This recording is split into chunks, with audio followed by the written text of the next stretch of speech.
Hey there guys, I am SonicGhost and welcome back to some more Let's Play Pokémon Colosseum. Last time we made it here to the end of Volcan Tower, right here on the top. Fought Gonzap, the leader of Team Snagman, found out Nascour is waiting for us, and now we are ready for our final fights. Now make sure you save before going into this elevator. This is my final team going into the top of Volcan Tower. Because this is the end, guys. This is the very end of the game, right here. So make sure you have whoever you want to be your strongest out front, and head up the elevator. Because up ahead there will be many battles waiting for you, which we're actually right at the finale of this. This right here is not the final episode, but right before it. The next episode will be the last episode of the main game. I will be covering the after game, not right after this. I want to have at least like a week break, but we're gonna be doing the after game very soon. So we're basically right here at the final stretch. Man, I can't stop saying that.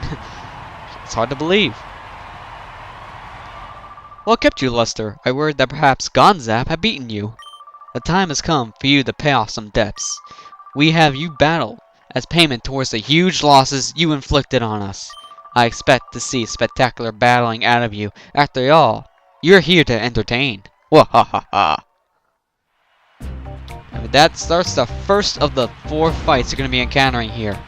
You're going to have, it's kind of like the Elite Four in the handheld Pokemon games right here. Low imitating, I don't want to be embarrassed, so I'll battle to win. To give it a heads up, I'm winning, so yeah, don't try. But we have our final 4 fights before fighting Master Nascour himself. So obviously, it's gonna feel like the Elite Four, like I said, from the standard Pokemon games, where you have to fight 4 trainers and then the champion. It actually feels a whole lot like that.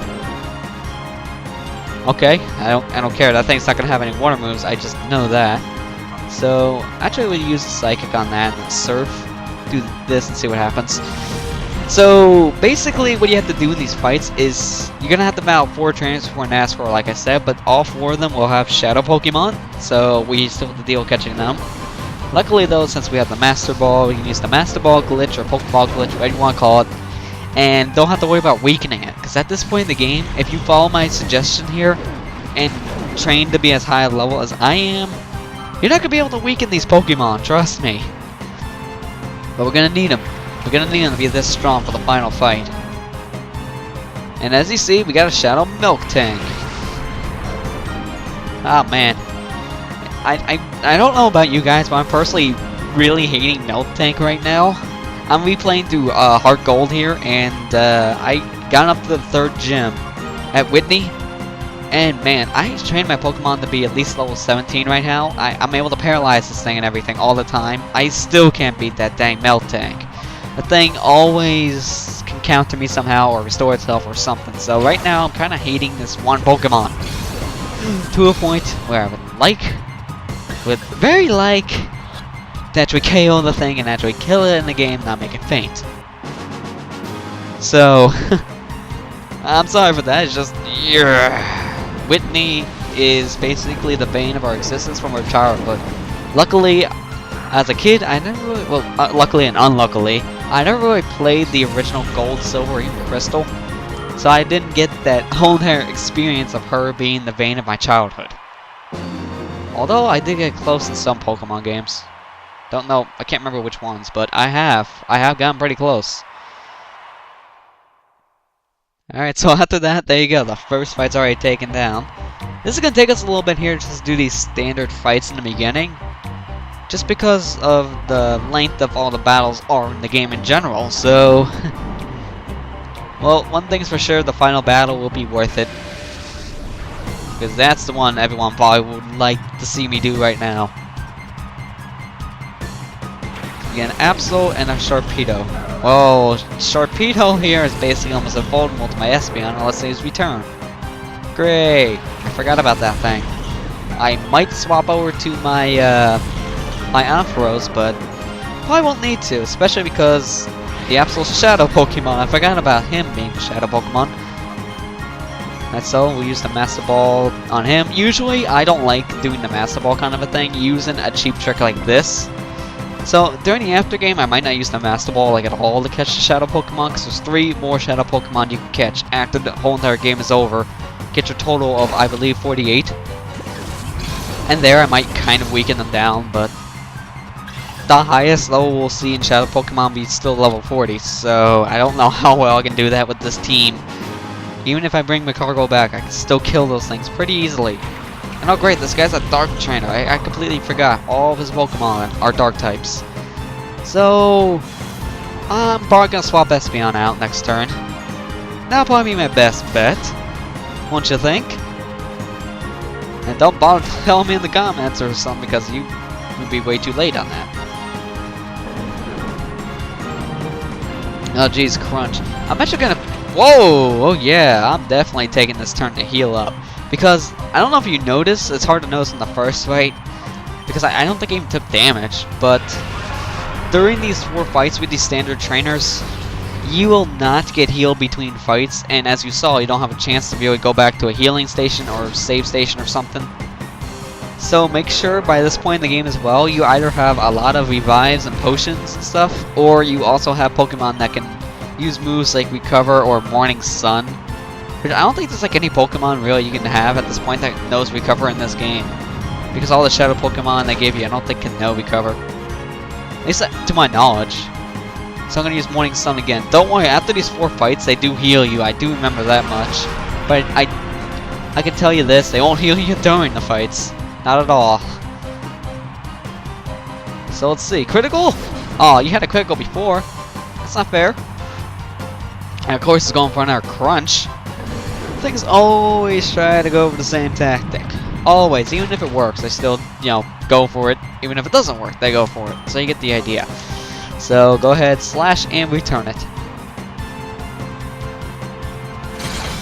Oh, I wanted to take it out with hearts. That would have been awesome. I would have shown you my love with death.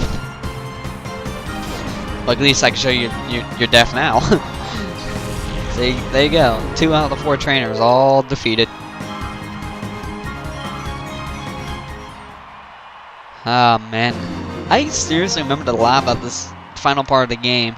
I'll tell you exactly why I remember most of this as a kid. But if you guys played this game before, you know exactly what I'm talking about. You know what battle I'm talking about.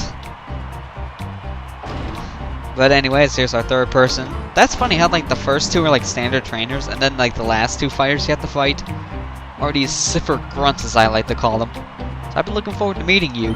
Don't you think it's a great honor to battle on this fabulous stage? I'm gonna beat you and earn my promotion to an admin. Yes, because grunt is too low. Admin is at least decent. Okay, so Houndoom. Oh, it's the Houndoom that's a Shadow Pokemon. I remember.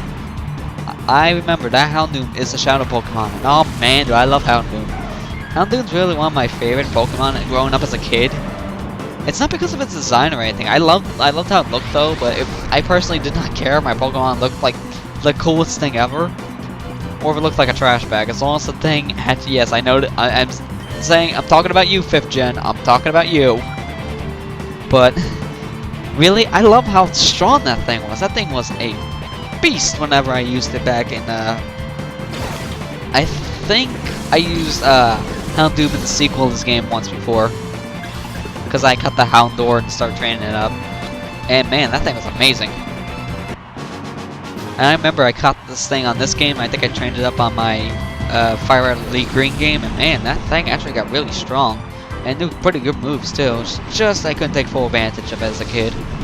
Mostly because of the fact I didn't know, especially about some of the moves that really power the thing up or would just be beneficial to him. Now I do know more moves that would work. And what do you know? 1-shot KO and we're done. And the whole entire fight was me talking about Houndoom. Wow. That's kind of weird. I mean, usually I don't like going through a whole entire fight talking about like a Pokemon or something.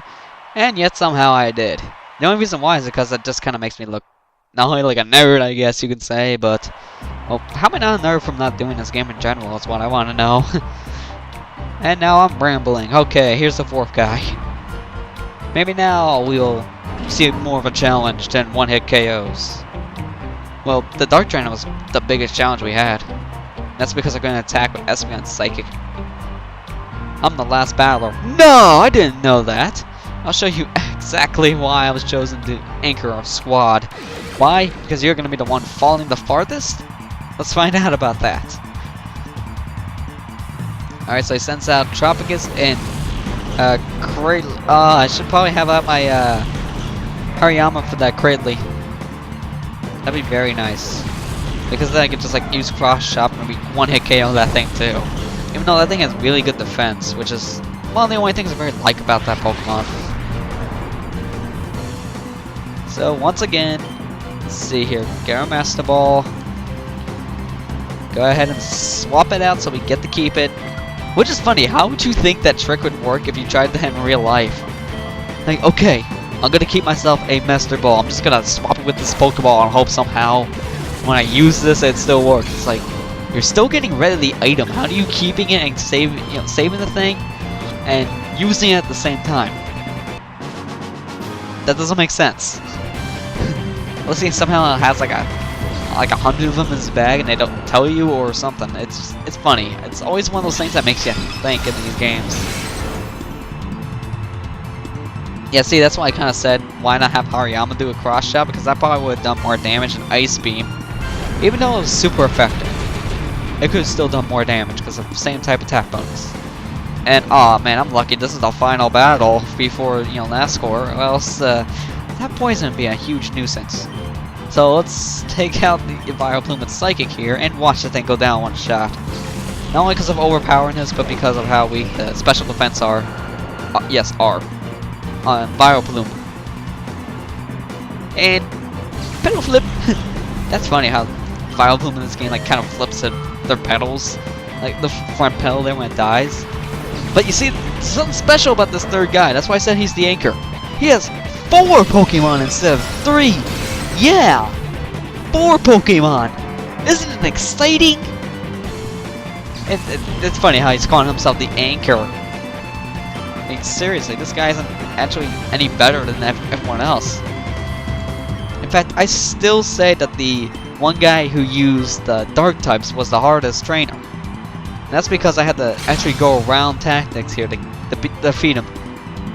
So now, take him out with the Ice Beam, and then this will be it for this episode, and then final boss. Can't wait for that.